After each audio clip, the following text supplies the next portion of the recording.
Students, कैसे हैं सभी।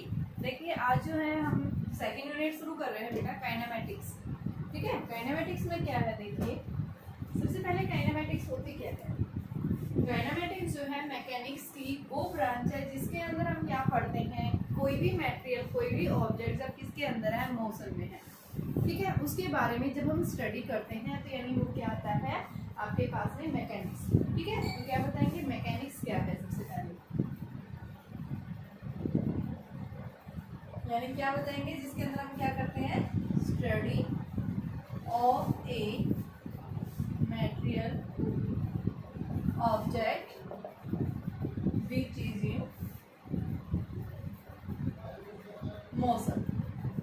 यानी कोई भी ऑब्जेक्ट जब मोशन में होगा, ठीक है, उसके बारे में हम स्टडी कर रहे हैं कि भाई उसकी वेलोसिटी, उसकी एक्सेलरेशन, उसका डिस्प्लेसमेंट, उसकी स्पीड, उसकी जो है यानी उसके साथ में जो भी फिनोमेना जो भी लिंक करते हैं, यानी हम क्या बताते हैं, क्या है मैकेनिक्स। ठीक है, और मैकेनिक्स की ही ब्रांच क्या है, काइनेमेटिक्स। मैकेनिक्स की 3 ब्रांचेज होती हैं, कौन कौन सी देखिएगा। मैकेनिक्स की जो ब्रांच है हमारे पास में स्टैटिक्स, ठीक है, काइनेमेटिक्स एंड डायनामिक्स। ठीक है, सबसे पहले स्टैटिक्स के अंदर आते हैं। स्टैटिक्स का मतलब क्या है, कोई भी ऑब्जेक्ट यानी जब क्या है वो एट रेस्ट में है, तो जब वो रेस्ट में होगा उसके बारे में हम क्या कर रहे हैं, स्टडी कर रहे हैं, तो उसको हम क्या बोलते हैं, क्या है वो आपके पास में स्टैटिक्स है। ठीक है, मान लो आपके पास में कोई भी ऑब्जेक्ट जब किसके अंदर है, रेस्ट में होगा, तो उसके बारे में जो हम क्या कर रहे हैं, स्टडी कर रहे हैं। ठीक है, तो उसको हम क्या कहते हैं, स्टैटिक्स। ठीक है, जैसे इक्विलिब्रियम, स्टेबल इक्विलिब्रियम में, अनस्टेबल इक्विलिब्रियम के अंदर यानी वो क्या है, पार्टिकल रेस्ट में है। ठीक है, अब आता है काइनेमेटिक्स। काइना मीन्स नाम से इंडिकेट हो रहा है, यानी 2 वर्ड से मिलके बने हैं, काइन प्लस में matics. Kine means motion and matics means maths. ठीक है, यानी जब भी कोई ऑब्जेक्ट क्या है, मोशन में है, तो वो किस कारण से, यानी विदाउट एनी, यानी कि आप क्या करें उसका रीजन जानते हैं भाई वो किस कारण से जो है मोशन में है, तो उसके बारे में जो हम स्टडी कर रहे हैं, without any cause of its motion, यानी किस कारण से मूव कर रहा है, उसका बिना रीजन किए, यानी कि उसके बारे में हम उसका डिस्प्लेसमेंट, उसकी स्पीड, उसके एक्सेलरेशन, उन सब के बारे में, उनके फिनोमेना के बारे में हम कंसीडर करते हैं, तो हम क्या बताएंगे, क्या है वो काइनेमेटिक्स। डायनामिक्स के अंदर क्या है, यानी ये भी क्या है आपके पास में पार्टिकल ऑब्जेक्ट किसमें होगा, मोशन में होगा, लेकिन वो किस कारण से मोशन में है, उसके कॉज ऑफ मोशन हमें पता है और उसके बारे में हम स्टडी कर रहे हैं, तो ये क्या आता है आपके पास में डायनामिक्स। तो देखिए सबसे पहले मैंने क्या बताया, मैकेनिक्स क्या है। मैकेनिक्स जो है आप क्या बताएंगे, एक ऐसी ब्रांच है जिसके अंदर कोई भी ऑब्जेक्ट जब किस में है, मूव कर रहा है, मोशन में है, मोशन में होगा, तो यानी हम क्या कहेंगे, क्या है वो मैकेनिक्स है। मैकेनिक्स की 3 ब्रांचेज बताई गई है, कौन कौन सी, statics, kinematics and dynamics. Statics means rest, dynamics means motion. ठीक है, जब भी कोई ऑब्जेक्ट मोशन में होगा और उसका रीजन हम जानते हैं किस कारण से मूव कर रहा है, तो उसको हम क्या करते हैं, यानी कोज इट्स मोशन, इट्स मोशन, किस कारण से मूव, और ये क्या है, मूव कर रहा है उसके बारे में पढ़ रहे हैं, लेकिन without its cause of motion, kinematics हो गया। और स्टैटिक्स का मतलब क्या है, जब पार्टिकल किसके अंदर है, रेस्ट में है, और रेस्ट में होगा तो उसके बारे में जब हम स्टडी कर रहे हैं तो उसको हम क्या बोलते हैं, क्या है वो स्टैटिक्स है। ठीक है बच्चों, अब देखिए हमारे पास जब भी कोई ऑब्जेक्ट क्या होता है, मोशन में होता है, तो मोशन में होगा तो किस टाइप से ऑब्जेक्ट जो है मूव करेगा, तब हम क्या करेंगे कि टाइप्स ऑफ मोशन। तो देखिए क्या आएगा आपके पास में, 3 टाइप्स के मोशन होते हैं, कौन कौन से मोशन है, सबसे पहले देखिए types of motion.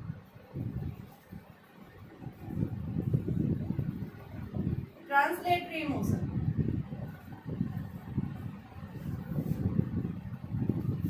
Translatory motion को हम क्या बोलते हैं, रेक्टिलिनियर मोशन। कई बुक्स में इसको कर्विलिनियर मोशन भी कहा गया है। कर्विलिनियर मतलब कर्व की शेप में पार्टिकल्स क्या कर रहे हैं, मूव कर रहे हैं इस तरह से। ठीक है, सेम डिस्टेंस कवर कर रहे हैं, जो पहले वाला पार्टिकल जा रहा है उसी तरह से दूसरे वाला मूव कर रहा है, यानी वो भी क्या है, कर्विलिनियर को भी आप ट्रांसलेटरी के अंदर कंसीडर कर सकते हैं। ट्रांसलेटरी तो वैसे होता क्या है, कोई भी ऑब्जेक्ट जब क्या कर रहा है, एक स्ट्रेट पाथ के अलोंग क्या कर रहा है, मूव कर रहा है, जिसके अंदर a large number of particles क्या कर रहे हैं, पैरेलल डिस्टेंसेस कवर कर रहे हैं, इक्वल डिस्टेंसेस कवर कर रहे हैं ये, और कैसे जा रहे हैं, ये पैरेलल में जा रहे हैं स्ट्रेट पाथ के अंदर, उसको हम क्या बोलते हैं, क्या है, ट्रांसलेटरी मोशन। रेक्टिलिनियर मोशन का मतलब वही है कि लीनियर पाथ के अंदर क्या कर रहे हैं, large number of particles move कर रहे हैं और इन सभी पार्टिकल्स ने इक्वल डिस्टेंसेस क्या की है, कवर्ड की है, तो उसको हम क्या बोलते हैं, क्या है, रेक्टिलिनियर। और एक होता है कर्वीलिनियर। कर्वीलिनियर अभी मैंने बताया कि कर्व के अंदर a large number of particles हैं, पैरेलल में है, और ये भी पार्टिकल्स क्या कर रहे हैं, इक्वल डिस्टेंसेस कवर कर रहे हैं कर्व के अंदर, तो उसको हम क्या बोलते हैं, कर्वीलिनियर, यानी लीनियर में जा रहे हैं लेकिन कर्व शेप में जा रहे हैं। ठीक है, तो यानी आप क्या बताएंगे, आपके पास में जो है ट्रांसलेटरी के हम दो टाइप्स बता सकते हैं, रेक्टिलिनियर और कर्वीलिनियर। ठीक है, अब सेकंड आता है हमारे पास में, कौन सा मोशन आता है आपके पास में, सर्कुलर। ठीक है, सर्कुलर या फिर रोटेटरी, सर्कुलर मोशन या फिर रोटेशनल मोशन।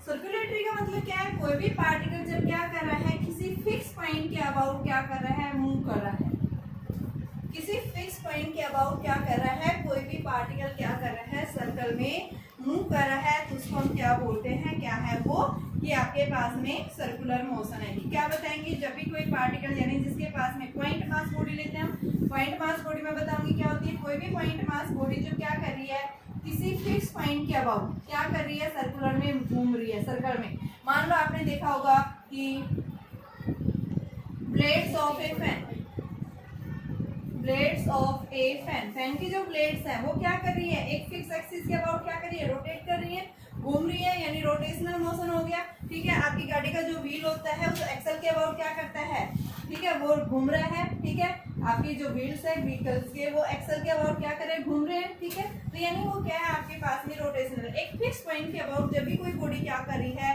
घूम रही है सर्कुलर मोशन में, सर्कल के अंदर, उसको हम क्या बताते हैं, क्या है वो, सर्कुलर मोशन। ठीक है, रोटेशनल और सर्कुलर मोशन में जब भी कोई पार्टिकल होता है तो बेटा यहाँ पे क्या बताते हैं, कांस्टेंट स्पीड से, हर एक पॉइंट के ऊपर पार्टिकल की स्पीड क्या होती है, कांस्टेंट होती है। ठीक है, यहाँ सेंटर की तरफ क्या लगता है, एक फोर्स लगता है जो क्या करता है, इस पार्टिकल की वेलोसिटी डायरेक्शन को क्या करता है, चेंज करता है, लेकिन स्पीड जो है हमेशा उसका जो मैग्नीट्यूड है वो क्या रहेगा, रिमेन्स कांस्टेंट। ठीक है, तो यानी हम क्या बताते हैं, जब भी कोई बॉडी क्या कर रहा है कि एक सर्कुलर पाथ के अंदर एक फिक्स पॉइंट के अबाउट सर्कल के अंदर घूम रहा है, जहाँ पे स्पीड का मैग्नीट्यूड रिमेन्स कांस्टेंट, पर डायरेक्शन जो है हर एक पॉइंट के ऊपर क्या होती रहती है, चेंज होती रहती है। तो इस तरह के मोशन को हम क्या बताते हैं, सर्कुलर मोशन। और रोटेशनल मोशन भी वही है, इसके अंदर आप क्या कर सकते हैं, एक फिक्स एक्सिस के अबाउट पार्टिकल क्या कर रहा है, घूम रहा है, तो यानी वो क्या हो गया आपका रोटेशनल। तो वो भी किस में मूव कर रहा है, सर्कल के अंदर ही मूव कर रहा है। ठीक है, इसका सेंटर यहाँ हो गया, इस पॉइंट के अबाउट क्या कर रहा है, सर्कल में घूमता जा रहा है, तो क्या कहेंगे हम इसको, रोटेशनल मोशन। ठीक है, तो रोटेशनल मोशन क्या होता है, ट्रांसलेटरी मोशन क्या होता है। अब थर्ड आता है हमारे पास में वाइब्रेटरी मोशन। ठीक है, तो देखिए वाइब्रेटरी या फिर ऑसिलेटरी मोशन क्या होता है।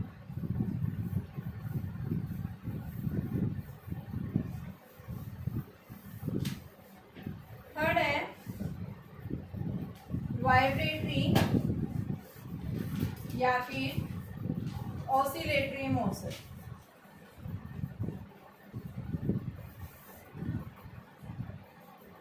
ऑसिलेटरी मोशन का मतलब क्या है, कोई भी बॉडी जब अपनी मेन पोजीशन के अबाउट क्या कर रही है, फिक्स ऐसे टू एंड फ्रो मोशन कर रही है, अपने ये क्या है उसकी मेन पोजीशन और ये क्या है उसकी एक्सट्रीम, क्या है ये एक्सट्रीम। जैसे आप देखते हैं झूले पे आप बैठे हैं, झूले के ऊपर आप क्या करते हैं, आगे पीछे ऐसे जा रहे हैं।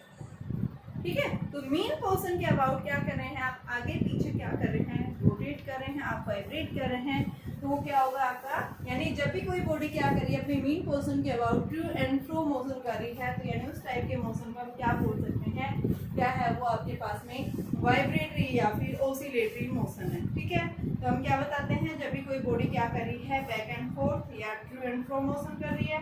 ठीक है, उसको हम जैसे सिंपल हार्मोनिक मोशन जो होता है एसएचएम में यही होता है, कोई भी बॉडी अपनी मेन पोजीशन के अबाउट आगे पीछे क्या करती है, वाइब्रेट कर रही है, मेन पोजीशन के about back and fourth oscillate करती है, तो यानी वो किस तरह का मोशन है, वाइब्रेटरी या फिर ऑसिलेटरी मोशन है। आप झूले का एग्जांपल बता सकते हैं, आप शीशा बता सकते हैं, आप सिंपल पेंडुलम के अंदर देख सकते हैं।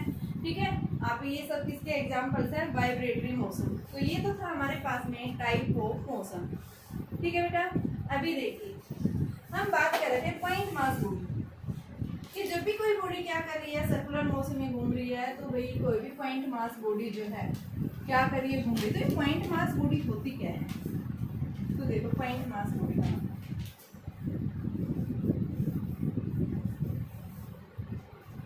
पॉइंट मास मतलब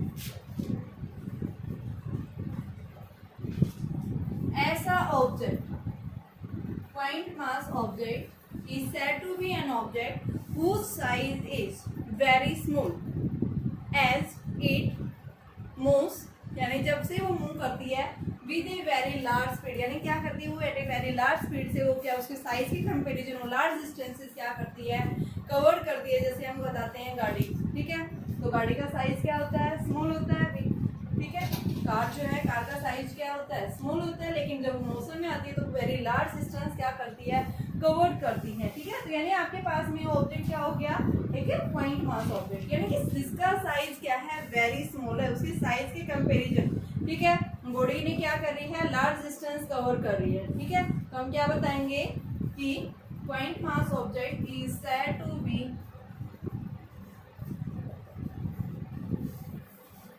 an object whose size is very small as the distance as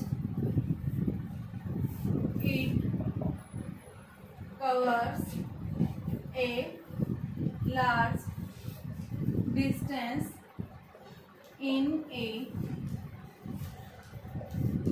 given time interval। ठीक है, जो भी टाइम इंटरवल दिया हुआ है उस टाइम इंटरवल के अंदर क्या कर रही है, वो क्या कर रही है, वेरी लार्ज डिस्टेंस कवर कर रही है एज कंपेरिजन टू इट्स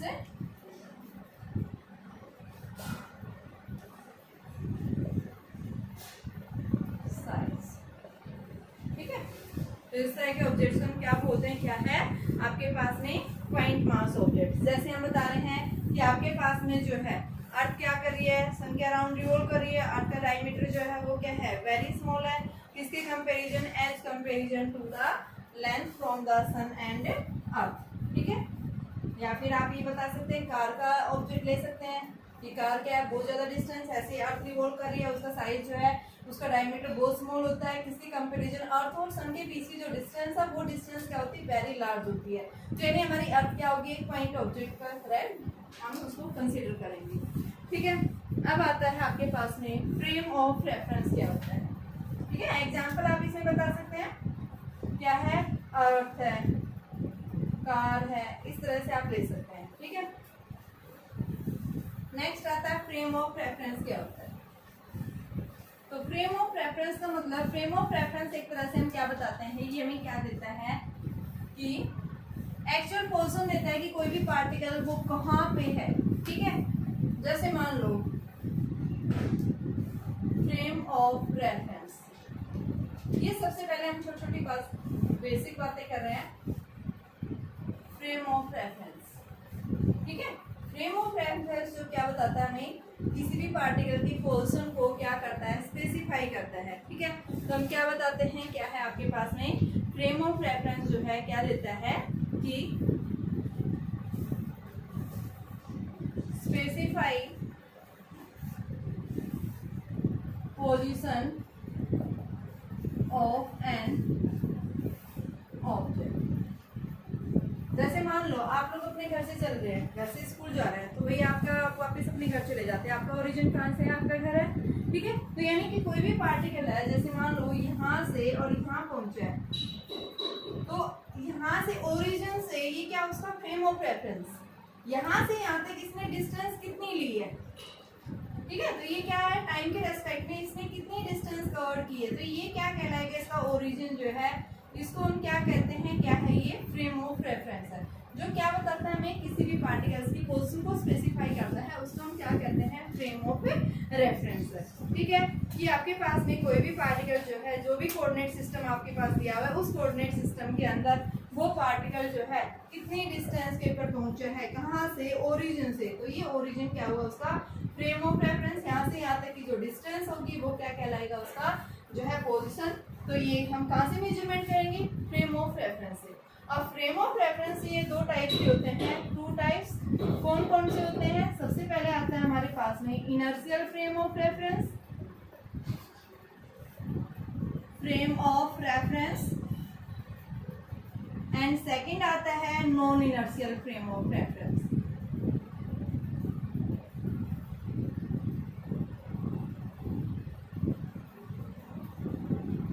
सिर्फ आपको पता होना चाहिए भी होता क्या है, क्या इनर्शियल फ्रेम ऑफ रेफरेंस का मतलब क्या है, जब भी कोई ऑब्जेक्ट क्या कर रहा है, यूनिफॉर्म वेलोसिटी से,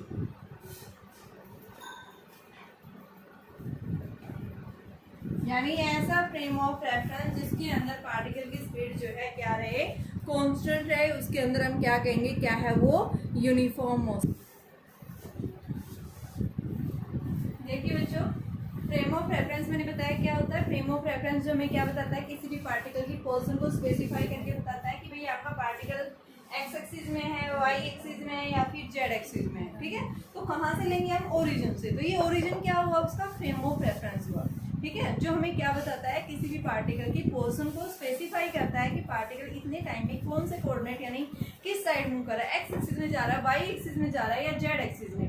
ठीक है, तो उसकी पोजीशन जो हम कहाँ से लेंगे, हमेशा ओरिजिन से। तो ये ओरिजिन क्या कहलाएगा, उसका जो है फ्रेम ऑफ रेफरेंस कहलाएगा। ठीक है, तो आप क्या बताएंगे, किसी भी कोऑर्डिनेट सिस्टम के अंदर किसी पार्टिकल की पोजीशन को स्पेसिफाई करने के लिए हम क्या लेते हैं, कोई एक फिक्स पॉइंट लेते हैं, और उस फिक्स पॉइंट को ही हम क्या बोल देते हैं, फ्रेम ऑफ रेफरेंस। ठीक है, अब फ्रेम ऑफ रेफरेंस मैंने दो टाइप्स के बताए, एक है इनर्शियल फ्रेम ऑफ रेफरेंस, दूसरा है non inertial frame of reference. Inertial frame of reference के अंदर जो है क्या रहती है, पार्टिकल की स्पीड जो है यानी वेलोसिटी जो रहती है वो क्या रहती है, कांस्टेंट, और कांस्टेंट होगी तो यानी यूनिफॉर्म वेलोसिटी से मूव कर रहा है एक तरह से। ठीक है, वेलोसिटी हमेशा क्या रहती है, कांस्टेंट। मान लो कोई ऑब्जेक्ट जो है क्या कर रहा है, एक स्ट्रेट रोड के अलोंग मूव कर रहा है एक कांस्टेंट स्पीड से। तो जब भी कोई ऑब्जेक्ट कांस्टेंट स्पीड से मूव कर रहा है, यानी जहाँ पे एक्सेलरेशन क्या है, 0।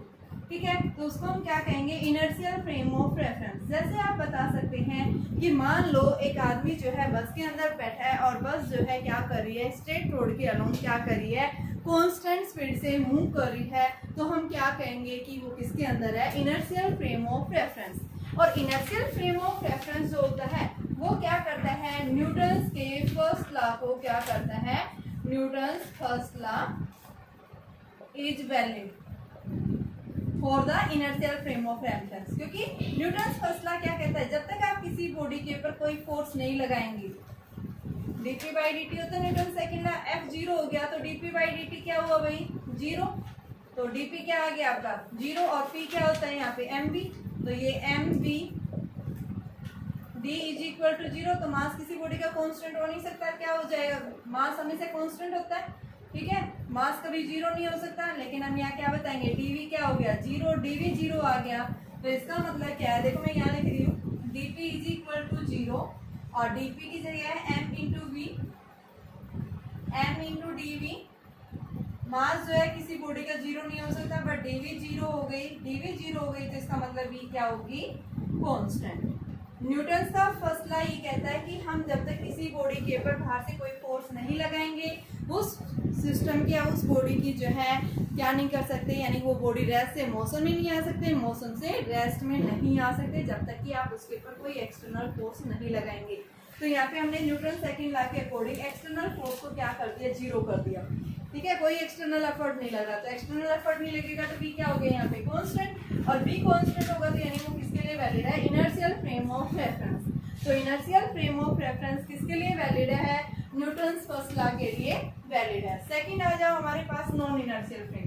Non inertial frame of reference का मतलब क्या है, जहाँ पे किसी भी ऑब्जेक्ट की वेलोसिटी हर बार क्या हो रही है, टाइम की रेस्पेक्ट में चेंज हो रही है, यानी ऑब्जेक्ट जो है क्या कर रहा है, एक्सेलरेट कर रहा है। जब भी ऑब्जेक्ट एक्सेलरेट करेगा यानी वो क्या कहलाएगा, non inertial frame of reference.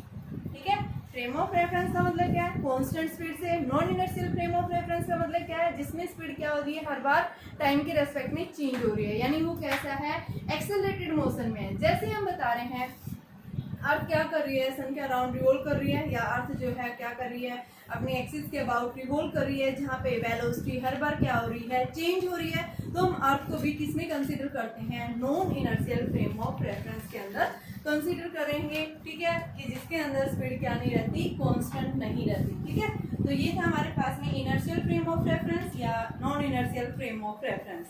अभी आ जाओ नेक्स्ट हमारे पास में जो टॉपिक आता है बेटा,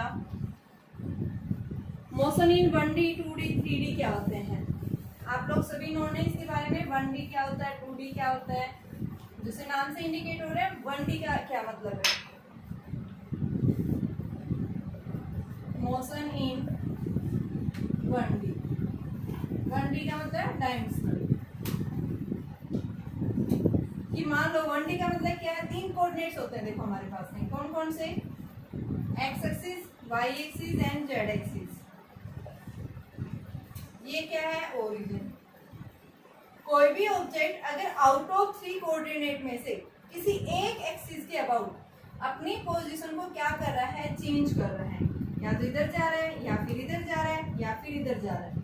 देखो हम पढ़ क्या रहे हैं, मोशन पढ़ रहे हैं। मोशन का मतलब क्या है, कोई भी ऑब्जेक्ट अपनी पोजीशन चेंज कर रहा है, किसके रेस्पेक्ट में, टाइम के रेस्पेक्ट में। ठीक है, तो यहाँ पे हम बात कर रहे हैं कि जब ऑब्जेक्ट मोशन में होगा तो वो 1D में है, 2D में है या 3D में। तो सबसे पहले हम बात कर रहे हैं 1D के अंदर, कि जब भी कोई ऑब्जेक्ट क्या कर रहा है, 1D के अंदर मूव कर रहा है, तो उसका मतलब क्या है कि ऑब्जेक्ट जो है अपनी पोजीशन को चेंज कर रहा है ओनली 1 डायरेक्शन के अंदर। ये अदर डायरेक्शन, अदर जो कोऑर्डिनेट्स हैं इनके अंदर क्या है, वो मूव नहीं कर रहा। मान लो एक गाड़ी है, वो क्या कर रही है, स्ट्रेट रोड में मूव कर रही है, तो स्ट्रेट में एक्स एक्सिस भी हो सकती है, इधर भी जा सकता है, वो इस साइड भी, तो यानी ओनली एक एक्सिस के अबाउट अपनी पोजीशन को क्या कर रहा है, चेंज कर रहा है। जैसे मान लो एक पर्सन जो है क्या कर रहा है, साइकिल चला रहा है, ठीक है, किसके अलोंग, एक स्ट्रेट रोड के अलोंग, तो किसके अंदर होगा, 1D के अंदर, यानी एक ही एक्सिस के अंदर अपनी पोजीशन को क्या कर रहा है, वो चेंज कर रहा है, तो वो क्या कहलाएगा, 1 डायमेंशनल कहलाएगा।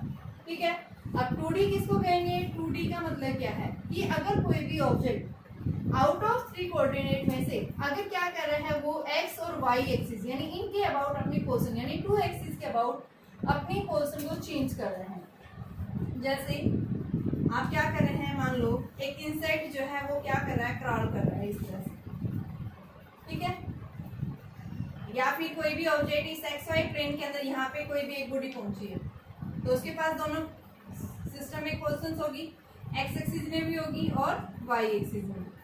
ठीक है, मान लो यहाँ से आप इसको लिख सकते हैं एक्स आई कैप, ये यहाँ से एक्स एक्सिस में डिस्टेंस एक्स लिया, वाई एक्सिस में डिस्टेंस, तो इस तरह से आप दिखाएंगे। तो ऑब्जेक्ट जब इस एक्स वाई प्लेन के अंदर है, प्लेन का या लेमिना का मतलब यही है कि ऑब्जेक्ट इसके अंदर है 2D के अंदर। 2D के अंदर मतलब जैसे आप सर्कुलर मोशन बता सकते हैं, आप एक इंसेक्ट क्रॉल कर रहा है, ठीक है, ये किसके अंदर है, 2D के अंदर। ठीक है, यानी कि उसके साथ एक्स एक्सिस के साथ साथ उसने वाई एक्सिस में भी डिस्टेंस कवर कर रहा है। वो 3 कोऑर्डिनेट में से क्या कर रहा है, अपनी 2 कोऑर्डिनेट्स के अबाउट अपनी पोजीशन को क्या कर रहा है, चेंज कर रहा है, तो उसको हम क्या कहते हैं, क्या है वो आपके पास में 2D सिस्टम है। ठीक है, 2 डायमेंशनल मोशन है। 2 डायमेंशनल मोशन के अंदर मैंने बताया कि क्या है, आपकी अर्थ जो है वो क्या कर रही है, सन के अराउंड रिवॉल्व कर रही है। ठीक है, अर्थ रिवॉल्व्स अराउंड द सन।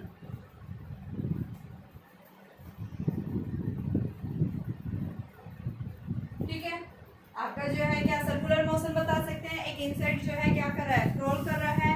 ठीक है, बॉल जो है वो क्या कर रही है, मोशन में, आपने बॉल ली, बॉल मोशन में है, तो यानी क्या है, ये आपके पास मोशन इन 2D के अंदर। और मोशन इन 3D का मतलब क्या है, कोई भी ऑब्जेक्ट अपनी पोजीशन को चेंज कर रहा है तीनों कोऑर्डिनेट्स से। जैसे हम बताते हैं स्पेस के अंदर कोई भी ऑब्जेक्ट जब भी होगा, आप पतंग उड़ा रहे हैं हवा में, तो वो किस में होगा, 3D के अंदर। एक बर्ड फ्लाई कर रहा है कहाँ पे, स्पेस के अंदर, तो क्या है वो 3D।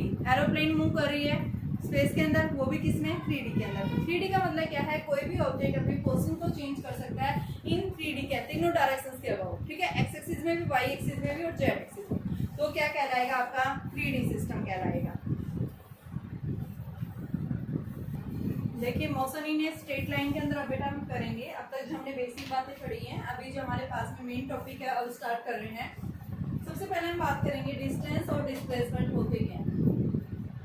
Distance and displacement.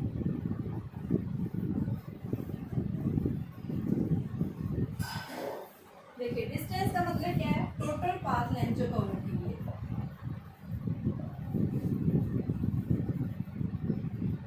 covered by a particle during its motion। उसके मोशन के दौरान उसके द्वारा जो टोटल डिस्टेंस ली गई है, टोटल पाथ कवर किया गया है, उस डिस्टेंस जो कवर लेंथ मेजरमेंट किया है वो क्या कहलाएगी, आपके पास में एक डिस्टेंस कहलाएगी। ठीक है, मान लो कोई भी एक ऑब्जेक्ट जो है यहाँ से ऐसे गया, यूं गया, इस तरह से, और लास्ट में वो ऐसे चला गया, तो यहाँ से यहाँ तक, यहाँ से यहाँ, इसने टोटल जो है मान लो L1, L2, L3, L4, L5, L6, ए से बी तक जाने में इसने टोटल जो है लेंथ कितनी कवर की है, ये टोटल जो डिस्टेंस आएगी आप इन सबका क्या कर दो, ऐड कर दो। L1 प्लस में L2 प्लस में L3 plus L4 plus L5 plus L6, सबका क्या कर देंगे, सभी लेंथ को ऐड कर देंगे, क्या देगा हमें, ये डिस्टेंस देगा। ठीक है, दूसरा हम क्या बताते हैं कि डिस्टेंस जो है वो क्या होती है आपके पास में, हम डिस्टेंस की बात करें सबसे पहले। डिस्टेंस जो है ये हमें क्या देता है, इट गिव्स ओनली मैग्नीट्यूड, और मैग्नीट्यूड जो होता है उसको हम क्या बोलते हैं, कैसी क्वांटिटी है वो, स्केलर। यानी ऐसी क्वांटिटी हमारे पास दो टाइप्स की होती हैं, स्केलर एंड वेक्टर। कुछ टेंसर्स भी होती हैं, ठीक है, हम यहाँ पे ओनली दो के बारे में स्टडी करेंगे, स्केलर एंड वेक्टर। स्केलर क्या होती है, यानी ऐसी क्वांटिटी जो सिर्फ ओनली क्या देती है, मैग्नीट्यूड देती है, कोई डायरेक्शन के बारे में एक्सप्लेन नहीं करती है, तो यानी ऐसी क्वांटिटी को हम क्या कहते हैं, क्या है वो, स्केलर है। ठीक है, थर्ड जो हम क्या बताते हैं कि आपकी डिस्टेंस होती है, डिस्टेंस ऑलवेज पॉजिटिव। ठीक है, it can never be zero और नेगेटिव, ना ही कभी जीरो हो सकती है, ना ही कभी नेगेटिव हो सकती है। ठीक है, डिस्टेंस का मैग्नीट्यूड हमेशा क्या मिलता है, डिस्प्लेसमेंट से ज्यादा मिलेगा। जब क्या कर रहे हैं ये दोनों स्ट्रेट लाइन के अलोंग अगर मूव कर रहे हैं दोनों, तो उस केस में हम क्या बता सकते हैं, डिस्टेंस और डिस्प्लेसमेंट की वैल्यू को सेम बता सकते हैं।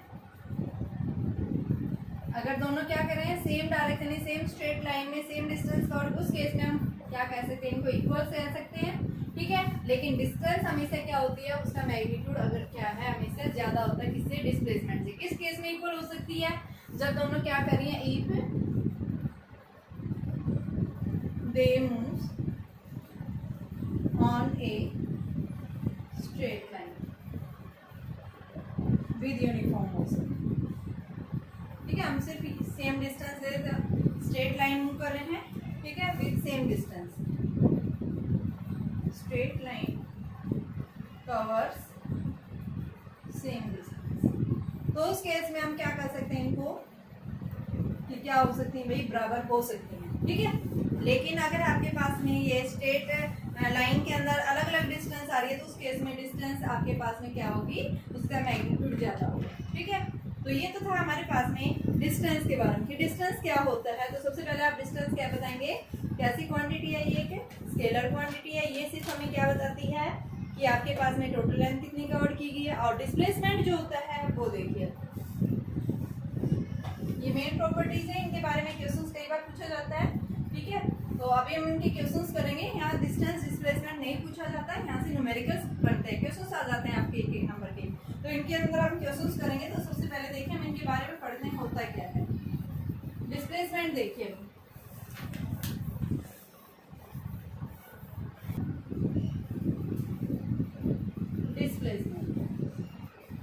डिस्प्लेसमेंट क्या है, देखो इसके आपके पास में क्या है, दो तीन डेफिनेशंस हैं। डिस्प्लेसमेंट हम क्या बता सकते हैं, सबसे पहले क्या बताएंगे, जब भी कोई ऑब्जेक्ट जो है क्या कर रहा है, अपनी पोजीशन को चेंज कर रहा है।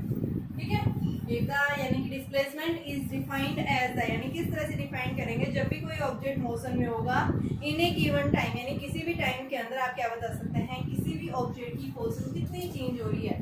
ठीक है, change of position of an object with respect to, या ये बता सकते हो इन ए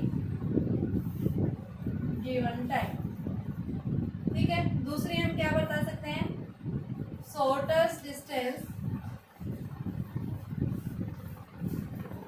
covered between initial and final point. ठीक है, कि आपके पास में जो इनिशियल और फाइनल पॉइंट्स के बीच के जो शॉर्टेस्ट डिस्टेंस होगी, जो शॉर्टेस्ट पाथ होगा, उसको भी हम क्या या शॉर्टेस्ट पाथ लिख लो आप इसको, शॉर्टेस्ट पाथ। ठीक है, जो पाथ कवर किया गया है वो क्या कहलाता है, आपका डिस्प्लेसमेंट कहलाता है। ठीक है, तो इसको हम क्या बताते हैं, कैसी क्वांटिटी है, ये वेक्टर क्वांटिटी है। क्यों है वेक्टर, क्योंकि ये क्या देती है, मैग्नीट्यूड के साथ साथ क्या बताती है, हमें डायरेक्शन बताती है।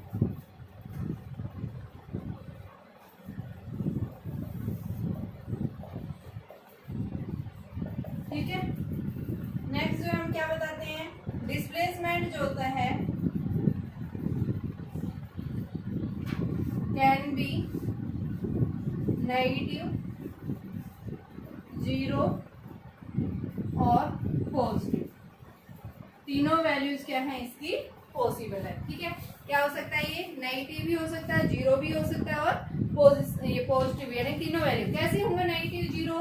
मान लो कोई भी एक ऑब्जेक्ट इस एक्सिस में मूव कर रहा है, एक्स एक्सिस है, ओ से यहाँ तक गए हैं। ठीक है, तो सबसे पहले ये यहाँ से यहाँ गया और फिर ये यहाँ से यहाँ गया, ओ से ए पॉइंट। ठीक है, और ये ए से बी पॉइंट। तो यहाँ से हमारे पास में इनिशियल पोजीशन x1 या x इनिशियल, और फिर यहाँ से यहाँ तक कितनी पोजीशन दे रखी है, x है।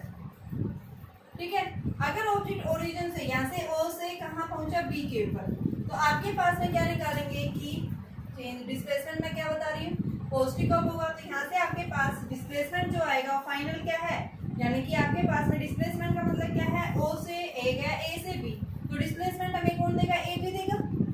तो सबसे पहले हम ओबी को क्या लिखेंगे, O B is equal to O A plus में ए बी।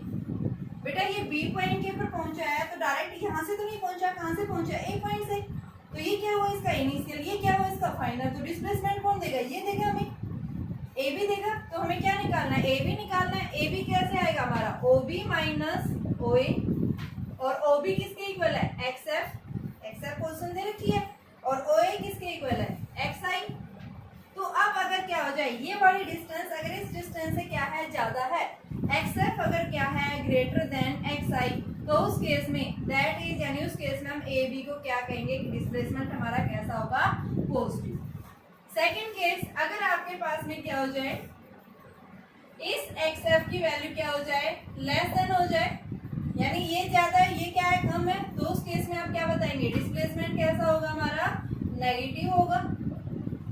और जब ये क्या हो जाए, एक्स एफ एक्स आई के इक्वल हो जाए, उस केस में डिस्प्लेसमेंट हमारा क्या हो जाएगा, जीरो। ठीक है, यानी इनिशियल अगर ये यहाँ से आया वापस, फिर ये वापस ए से बी से ए आया, ए से वापस बी पे, यानी इनिशियल और फाइनल पॉइंट जब कॉमन हो जाते हैं, उस केस में भी हमारा डिस्प्लेसमेंट क्या हो जाता है, जीरो हो जाता है। ठीक है, तो डिस्प्लेसमेंट आपके तीनों तरह से पॉसिबल है, क्या है, नेगेटिव भी हो सकता है, जीरो भी हो सकता है और पॉजिटिव भी हो सकता है। तीसरा हम क्या बताते हैं कि हमें जो है ये डिस्प्लेसमेंट जो है, पार्टिकल किस तरह का पाथ फॉलो कर रहा है उसके ऊपर ये यानी हमें नहीं बताता कुछ। मान लो कोई भी एक पार्टिकल है, वो जो है यहाँ से यहाँ इस तरह से गया और फिर यहाँ से ऐसे आ गया, और हम क्या बताते हैं भाई, इन दोनों के बीच का शॉर्टेस्ट पाथ कौन देगा, ये देगा।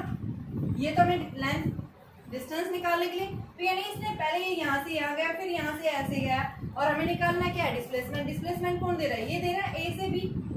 तो यानी ये क्या बता रहा है, इसने कैसा पाथ फॉलो किया है, उस पाथ के ऊपर, यानी उस पाथ के बारे में हमें कोई इन्फॉर्मेशन नहीं देता। तो ये पाथ के ऊपर क्या रहता है, ये इंडिपेंडेंट है। ठीक है, किस तरह से, यानी इसने कैसे शेप फॉलो की है, उस शेप के ऊपर क्या रहेगा, ये आपके क्या बताएंगे कि क्या होगी, वैल्यू जो है ये इंडिपेंडेंट रहेगा।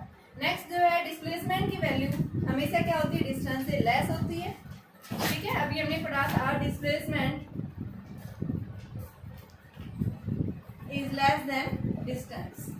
किस केस में इक्वल हो सकते हैं, जब ये दोनों क्या कर रहे हैं, स्ट्रेट लाइन के अंदर अगर क्या कर रहे हैं, मूव कर रहे हैं, उस केस के अंदर हम क्या बता सकते हैं कि इनकी वैल्यू क्या हो सकती है, इक्वल हो सकती है। ठीक है, magnitude of displacement of A particle in A given time, यानी वो कब इक्वल हो सकती है जब ये दोनों पार्टिकल्स क्या कर रहे हैं, स्ट्रेट लाइन के अंदर सेम डायरेक्शन में, बिना डायरेक्शन को चेंज किए सेम स्ट्रेट पाथ में क्या कर रहे हैं, मूव कर रहे हैं। उस केस में हम क्या कर सकते हैं कि भाई आपके पास में डिस्प्लेसमेंट और डिस्टेंस इक्वल हो सकती है। ठीक है, तो ये तो था हमारे पास में डिस्टेंस और डिस्प्लेसमेंट।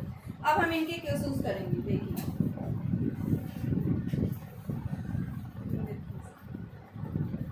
एक किसान जो है क्या कर रहा है, खेत में जा रहा है, मूव कर रहा है वो, तो सबसे पहले जो है क्या बता रहा है, 700 यानी 500 मीटर डिस्टेंस इसने कहाँ लिया, नॉर्थ डायरेक्शन में गया। फिर जो है 300 वो कहाँ गया, ईस्ट डायरेक्शन में। और देन 200 मीटर डिस्टेंस इसने साउथ डायरेक्शन में गया। तो कैलकुलेट द डिस्टेंस डिस्प्लेसमेंट। कैसे निकालेंगे, देखिए बच्चों, आपके पास क्या कह रहा है, 500 मीटर नॉर्थ, ये हमें डायरेक्शन देखिए सबसे पहले, नॉर्थ साउथ ईस्ट वेस्ट, ले ली हमने डायरेक्शन। कहाँ गया, नॉर्थ, नॉर्थ यानी कि 500 मीटर हो गया। फिर कहाँ गया वो, ईस्ट, ईस्ट का मतलब ऐसे, कितनी डिस्टेंस ली, 300 मीटर। और फिर वो साउथ, साउथ यानी नीचे, कितनी ली, 200 मीटर। तो डिस्टेंस कितनी हुई, टोटल डिस्टेंस, डिस्टेंस यानी कि ये यहाँ से O A B C, तो टोटल डिस्टेंस क्या होगी, टोटल डिस्टेंस O से A कितनी है, 500 प्लस 300 प्लस 200, कितनी होगी, 1000 मीटर आ गई। अब डिस्प्लेसमेंट हम कैसे निकालेंगे, देखो ये फाइनल है, ये क्या है, इसका इनिशियल। डिस्प्लेसमेंट हमने क्या पढ़ा है, शॉर्टेस्ट पाथ। शॉर्टेस्ट पाथ कौन देगा, ये देगा, क्या देगा, ये OC में शॉर्टेस्ट पाथ, और ये शॉर्टेस्ट पाथ क्या कहलाता है, इसका डिस्प्लेसमेंट। तो यहाँ से यहाँ तक ये कितनी है, 500, ये कितनी है, 200, तो ये कितनी बच गई, 300 बच गई। और ये भी कितनी है, 300, तो ये क्या हो जाएगा, OC का स्क्वायर इज इक्वल टू 300 का स्क्वायर प्लस में 300 का स्क्वायर। ठीक है, तो आपके पास में क्या आ गया, 2 इंटू में 300 का स्क्वायर। ठीक है, तो ये वैल्यू 300 रूट मीटर क्या दे देगा, ये डिस्प्लेसमेंट देगा। ठीक है, हाँ, सबसे पहले 3 मीटर वो नॉर्थ में गया, फिर जो है 4 मीटर वो ईस्ट में, and then 12 metre vertically upward, then its displacement. एक पार्टिकल है 3 मीटर कहाँ गया, नॉर्थ में, ये 3 मीटर हो गया। फिर 4 मीटर वो कहाँ गया, ईस्ट में गया, और फिर वो वर्टिकली ऊपर की तरफ चला गया, कितना, 12 मीटर।